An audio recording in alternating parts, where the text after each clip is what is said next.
प्रायेषु भद्रेषु नित्यं भागवत सेवया भगवती उत्तम श्लोके भक्तिर bhavati naistiki. So, starting with the discussion of second chapter of first canto of Srimad Bhagavatam. So this theme goes from text 1 to text 11. So starting with text 1. Vyasuvacha iti samprishna samhrishto vipranam rom harshini pratipujya vachastesham pravaktum upchakrame. Shri Vyasadeva said, so far the sages of Naimisharanya, they were asking questions to Sud Goswami. Now Vyasadeva is saying what happened afterwards. Ugra Shrava, Sut Goswami, another name of Sut Goswami is Ugra Shrava. I don't really know what's the meaning of Ugra Shrava, the word Ugra Shrava, what exactly it means. The son of Romharshan. So his father's name was Romharshan Suta. Being fully satisfied by the perfect questions of the Brahmins, thanked them and thus attempted to reply. So Sud Goswami is now going to attempt to reply. The sages of Naimisharanya asked Sud Goswami 6 questions. They asked 6 questions and he is going to answer them one by one. Text 2. Sut uvacha yam pravajantam anupetam anupet krityam dvaipayano virhakatar ajuhava putreti tanmaytaya tarvo abhinedus tam sarva bhut hridayam munimat manato asmi. Shri Suta Goswami said, let me offer my respectful obeisances unto that great sage, Shukdev Goswami, who can enter the hearts of all. When he went away to take up the renounced order of life, sannyasa, leaving home without undergoing reformation, by the sacred thread or the ceremonies observed by the higher castes, his father, Vyasadeva, fearing separation from him, cried out, O my son! Indeed, only the trees which were absorbed in the same feelings of separation echoed in response to the bereaved father. So Sud Goswami is first offering obeisances unto Shukdev Goswami. He's saying he is the first speaker. So, and then he is describing when he went away to take up the renounced order of life, leaving home without undergoing reformation. So as we know, Shukdev Goswami, for 16 years, he was in the womb of his mother. He didn't come out. And Krishna himself had to come and convince him that he will not fall into Maya. Please come out and do your duties. So, and Shukdev Goswami, as soon as he came out, he left the home. And this is what is written here. He left the home as soon as he came out of the womb of his mother. 16 years old. He was born as 16 years old. And as soon as he came out, he left. He left the ashram. Because he thought, if I stay here, my father, who's a Grihastha, he will ask me to get married and go into Grihastha ashram, and I don't want to get entangled. And this is what, and it is said, leaving home without undergoing reformation by the sacred thread or the ceremonies observed by the higher caste. But the reason was, he did not need it. He was self-realized. He was liberated from the very birth. So he did not need any sacred thread ceremony or any other ceremonies for the reformation. So he left. And look at this. It is said, his father, fearing separation from him, cried out, "O my son." His father, Vyasadeva, although Vyasadeva is also self-realized sage, and he said he's a literary incarnation of Krishna himself. But it is said, because of separation of his son, and moreover, he wanted to teach Bhagavatam to his son. Although he taught him when the son was in the womb, but still he wanted to teach him Bhagavatam because he knew Shukdev Goswami will be speaking Bhagavatam later on. And that's why he was crying out, "Oh my son," but Shukdev Goswami did not stop and he left. And Prabhupada is writing, The institution of Varna and Ashram prescribes many regulative duties to be observed by its followers. Such duties enjoin that a candidate willing to study the Vedas must approach a bona fide spiritual master and request acceptance as his disciple. The sacred thread is a sign of those who are competent to study the Vedas from the Acharya or the bona fide spiritual master. So, sacred thread is a sign of those who are competent to study the Vedas from the Acharya. This is the Varnashram system. But in the Bhagavad mark, now these two words will come later on. There are two paths. One is Pancharatrik Vidhi and one is Bhagavad Vidhi. Pancharatrik Vidhi is following the rules and regulations exactly as given in the scriptures, like the Varnashram system, or serving the deities in the temple. That comes under Pancharatrik Vidhi. And Bhagavad Vidhi is the Vidhi of devotees. So the devotee Vidhi, Bhagavad Vidhi, sometimes it will be seen that they don't really follow all the rules and regulations of Pancharatrik Vidhi.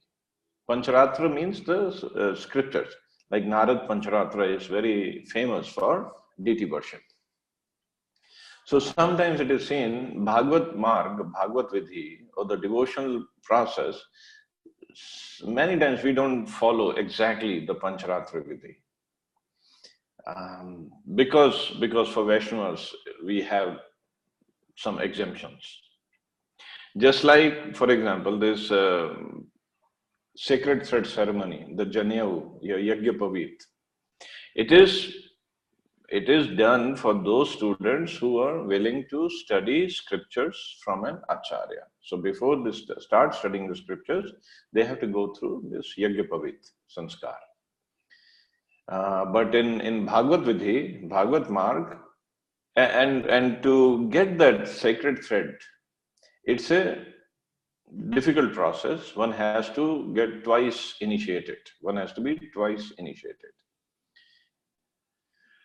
And one has to be born in a higher caste. Shudras and lower than Shudras are not eligible for this sacred thread. One has not to be born in higher caste. Well, it has become like that. If you're born in a Brahman or Kshatriya Vaishya family, you can get. But Krishna himself made this Varnashram not based on birth, but based on guna and karma, qualities and the work that one does. So if one is qualified, then he can get sacred thread. So Srila Prabhupada, when he started this institution of ISKCON, he gave sacred thread to even people born outside Varnashram Dharma, even to Yavans and Malechas. So Brahmins in India, they were very, very much upset with him. Now, how come you're giving sacred thread to all these people who are not even born in Varnashram system? But Prabhupada's argument was different. He said, anyone who has chanted the holy names of the Lord, he is more than qualified to wear this sacred. He is more than a Brahman, and he is much more qualified to wear this sacred thread and do all the Pancharathik Vidhis that are mentioned in the scriptures. Actually, this is mentioned in Hari Bhakti Vilas by Sanatana Goswami, that anybody who is chanting the holy names and who has taken initiation from bona fide spiritual master, he is already qualified to be a Vaishnava, and Vaishnava is much more ahead of a Brahman, ahead of a Karmkandiya or Smartha Brahman. So this is a sacred thread. But for Shukdev Goswami, even he didn't even have to go through this ceremony, purificatory ceremony, because he was a liberated soul from his very birth. He was already liberated. He already heard Srimad Bhagavatam in the womb of his mother. He was already liberated. Although he was it will come later on that he was a Brahmvadi. He was not a devotee when he was born. He was a Brahmvadi, means he used to believe that everything is one, or Brahman is the ultimate goal. But later on, even he got changed. His consciousness changed when he heard these two verses of Srimad Bhagavatam.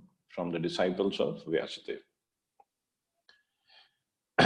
So it is written, Prabhupada is writing next paragraph. Generally, a man is born as an ordinary being, and by the purificatory processes, he is born for the second time. Janmana jayate shudra, sanskarat bhavit dvija. Means by birth, everybody is a shudra, but by sanskar, by the purification, be it these ceremonies, one becomes dvija. Dvija means twice born. Once we take birth from the womb of our mother, and then secondly, when we take shelter of a spiritual master, we are born again. We take birth again. And that time we accept the Vedas are our mother. It is also said, bird is also called a dvija, actually. How come? Bird first is born as an egg from his mother, and then when the egg breaks, the chick comes out. So he is considered as dvija in strict Sanskrit terms. So it is also said someplace, if a person, he just wears his sacred thread to show off only, for a show only, and not study the scriptures or worship the Supreme Lord, then he is dvija, he is as good as that bird. He has no other qualification. He's just showing off his thread, and I'm a dvija, I'm a Brahman, I'm this, I'm that, but he is not good. He's dvija because bird is also called dvija, and this person is also called dvija. The spiritual master accepts only the sincere inquirer as his disciple and gives him the sacred thread. In this way, a man becomes twice born or a dvija. After qualifying a dvija, one may study the Vedas, and after becoming well versed in the Vedas, one becomes Vipra. So you must have heard these terms, dvija, Vipra, Brahman. So Vipra means one who is well versed in the Vedas, well versed in the scriptures. And then, if he is well versed in the scriptures, but then if he knows the absolute truth, then he becomes a Brahman. Brahman means Brahm Janati iti Brahman. Who knows the absolute truth, he is actually a Brahman.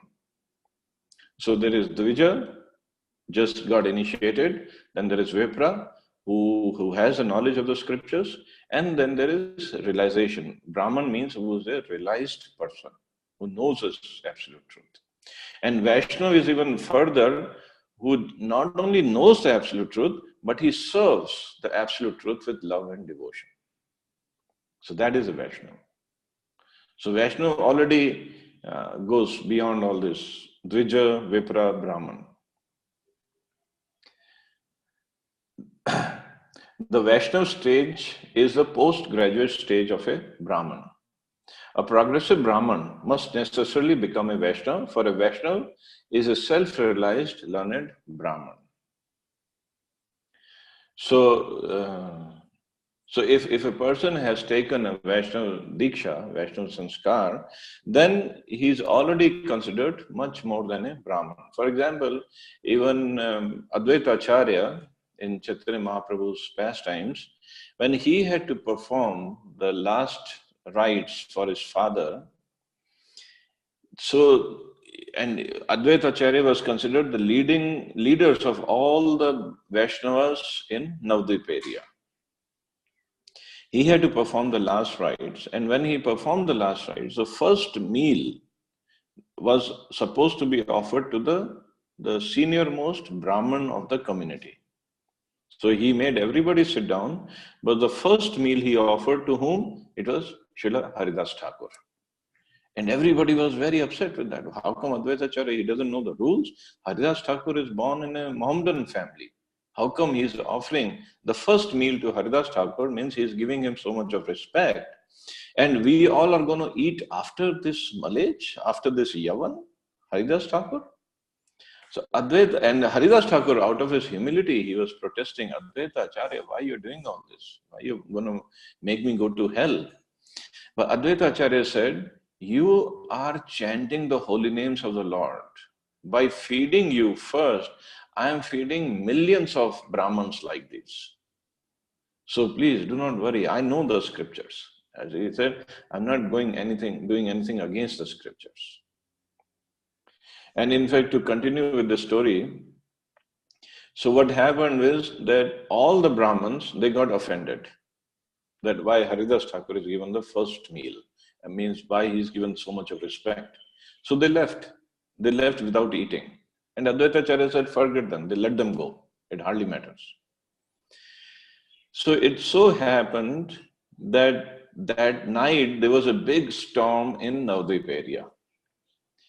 And at everybody's home, they didn't have the matchsticks or lighters at that time. They used to keep some fire in their house in the form of a lamp that would burn 24 hours. So whenever they need fire for cooking, they would take a stick, burn that stick from that lamp and put it in the stove and do the cooking. So from everybody's house, the fire was gone. Those lamps, they were put out by the storm. And now they didn't eat at Advaita Acharya's house. At home, they could not cook because there was no fire. So they went around everybody's house. Everybody said, I don't have fire. I don't have fire in my house. So now they were very hungry. What to do? So somebody told them, in the cave where Haridas Thakur chants the holy names, in that cave there is a lamp burning. So if you want fire, you have to go to his cave and get the fire from that lamp.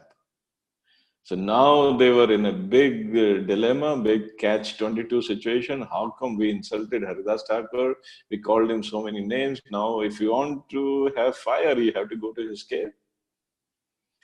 But ultimately they decided to go to the cave of Haridas Thakur. They begged for forgiveness. They took fire from his cave and they came home. And that's how cooking was started. So Krishna makes sure his devotees' glories are always protected. But this is to show how a Vaishnava is even beyond Brahman. But he never considers himself as beyond Brahman out of his natural humility. But from scriptural point of view, he is even beyond Brahman. Srila Shukdev Goswami was a Vaishnava from the beginning. Therefore, there was no need for him to undergo all the processes of Varnashram institution. Ultimately, the aim of Varnashram Dharma is to turn a crude man into a pure devotee of the Lord or a Vaishnava. So that's the ultimate aim of Varnashram Dharma. Anyone, therefore, who becomes a Vaishnava, accepted by the first-class Vaishnava, Uttamadhikari Vaishnava, is already considered a Brahman, regardless of his birth due to his past deeds. So due to past deeds, they might be born in some Malech or Yaman family, but if he is accepted by a Vaishnava as a disciple, he already should be considered as a Brahman. In conclusion, Srila Shukdev Goswami was born a Vaishnava and therefore Brahmanism was included in him. He did not have to undergo any ceremonies. Any low-born person, other day somebody asked how many, because we talked about Yavan, Malech and Chandal, he said, are there other categories also? Here Prabhupada is quoting, actually there's a verse in Srimad Bhagavatam. Prabhupada is saying, any low-born person, be he a Kirat, Hoon, Andhra, Pulind, Pulkasha, Abhir, Shumbha, Yavan, Khas, or even lower. Means these are all the categories lower than Shudra. Can be delivered to the highest transcendental position by the mercy of Vaishnavas. So Vaishnavas are so merciful.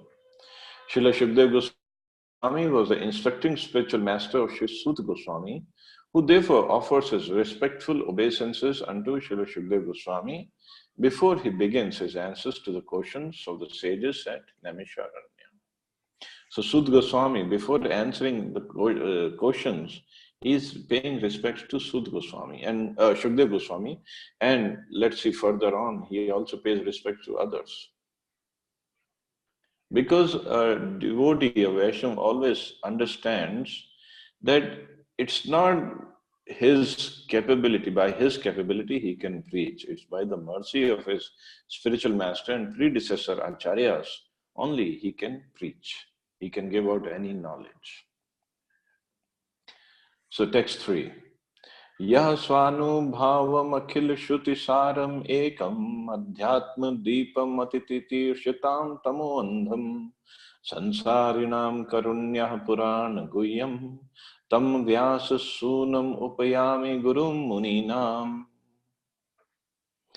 Let me offer my respectful obeisances unto him, Shukdev Goswami, the spiritual master of all sages, the son of Vyasadeva, who, out of his great compassion for those gross materialists who struggle to cross over the darkest regions of material existence, spoke the most confidential supplement to the cream of Vedic knowledge, after having personally assimilated it by experience.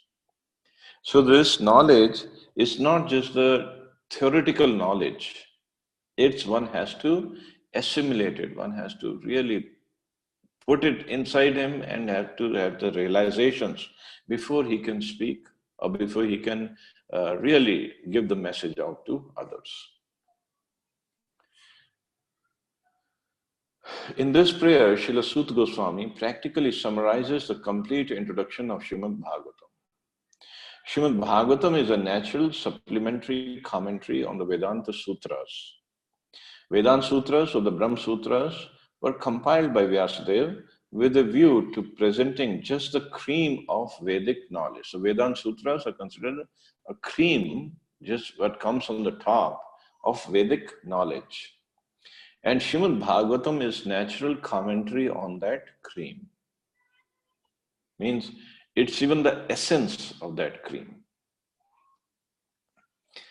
Srila Shukdev Goswami was a thoroughly realized master of the Vedanta Sutra, and consequently, he also personally realized the commentary, Srimad Bhagavatam. And just to show his boundless mercy upon bewildered materialistic men who want to cross completely over nescience, he recited for the first time this confidential knowledge. So he gave this knowledge to materialistic men who want to cross completely over nescience or ignorance. Prabhupada writing this, there is no point in arguing that a materialistic man can be happy. If we think a materialistic man can be happy, it's not true. No materialistic creature, be he be the great Brahma or an insignificant ant, can be happy. So nobody can be happy. Everyone tries to make a permanent plan for happiness, but everyone is baffled by the laws of material nature. Because in this material world, as long as we have this material body, we are always going to have many problems, whether it's old age, disease, death, or adhyatmic, adhibautik, adhidevik klesha. It always will go on. So nobody can be happy in this material world. Therefore, the materialistic world is called the darkest region of God's creation. It's the darkest region. So we are in the darkest region of God's creation. And even on earth, if you consider there are 6 planetary systems above earth and 7 below it. So earth is pretty much in the middle, earthly planet. So above earthly planet are still some light is there, some knowledge is there. On earth and below, it's only darkness. Even consciousness-wise, intelligence-wise, everywhere. And here we are trying to be happy. Yet the unhappy materialist can get out of it simply by desiring to get out. The only way to get out of this cage or the jail is if we have a desire, if we really have a desire, lolyam, it is called lolyam. If we have a desire, we can get out. Unfortunately, they're so foolish that do not want to escape. Therefore, they're compared to camel who relishes thorny twigs because he likes the taste of the twigs mixed with the blood. So the camels in a desert, camels, they go and they chew on these cactus because in desert only these cactus plants grow, and cactus has lots of thorns. And when the camel chews on those thorns, the thorns cut his tongue and the blood comes out. And camel, when he's chewing on those thorns, his own blood, he's sucking and he's thinking, oh, these thorns are very tasty. He's tasting his own blood, that's all. And he's getting hurt in the process. So why is it? It is compared to a materialistic man because he works so hard to make some money, but and he thinks I'm enjoying this money. He doesn't understand. He's working so hard. He's working like an ass and sweating and going through all these tensions, going through all these problems, and he's getting some money and he thinks this is as sweet as honey. This was Prabhupada. Similarly to the materialistic, his own blood is as sweet as honey, and although he is always harassed by his own material creations, he does not wish to escape. So this doesn't mean that you all should leave your jobs and just give up everything. I'm not saying that.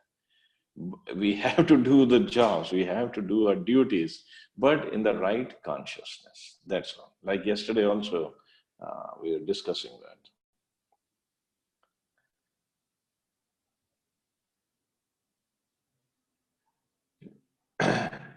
Srila Vyasadeva instructed Bhagavatam to his own son, Srila Shukdev Goswami, who was already at the liberated stage of transcendence.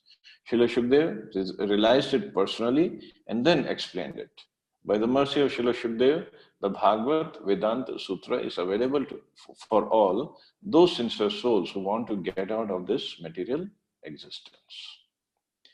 So this is Srila Prabhupada's commentary. Of course, there are some more paragraphs, so you can read it, and I'll stop here and see if anybody has any questions or comments.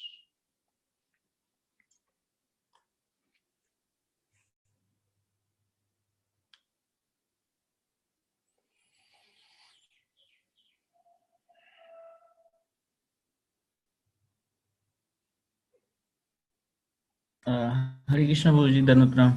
Dandaplam. Prabhuji, yesterday in the class we had a question related with a Pitra Loka, and it was not very clarified. It was a class at the temple. Oh, sorry, in the office. Okay. Yeah, and a verse came where Pitra Loka was mentioned. So we were not able to make out what is this place. Pitriloka is a planet where the ancestors, if they are not liberated, and if they haven't gotten next body to go back on Earth or other planets, they live. I mean, they are not ghosts. If they are ghosts, they would live on some other places, but they're the ancestors of a person who are living there. It's above this Bhuloka, but that's all I know of. Somebody leaves his body and he takes up another body immediately, or he goes to live in Pitraloka and then comes back. I believe it depends. It all depends what consciousness he has left his body in, and what kind of karmas he had performed when he was in this body. So it's not that everybody is going to go and live on Pitriloka.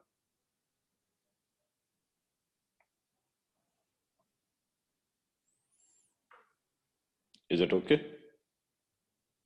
Yes, Prabhu, thank you. Okay, just a request. I'm looking at the participants list today, and I have one iPhone and one KIWL22.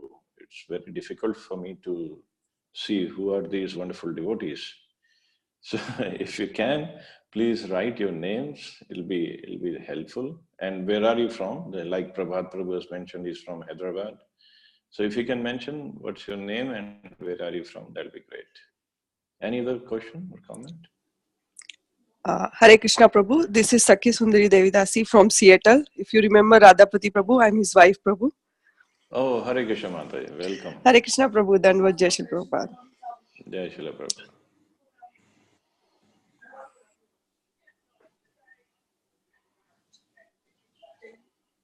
Any other question or should we stop here? So please go through these purports of Bhagavatam, because I didn't cover each and every line. And we'll discuss from text 4 onwards tomorrow. Not tomorrow. Tomorrow is Bhagavad Gita. Tomorrow evening is Bhagavad Gita class. So we'll do it on Monday then. Okay. Thanks a lot very much. Hare Krishna. Jai Shri Prabhupada. Hare Yeah, in Krishna. Seattle it will be Sunday, Prabhu. Thank you.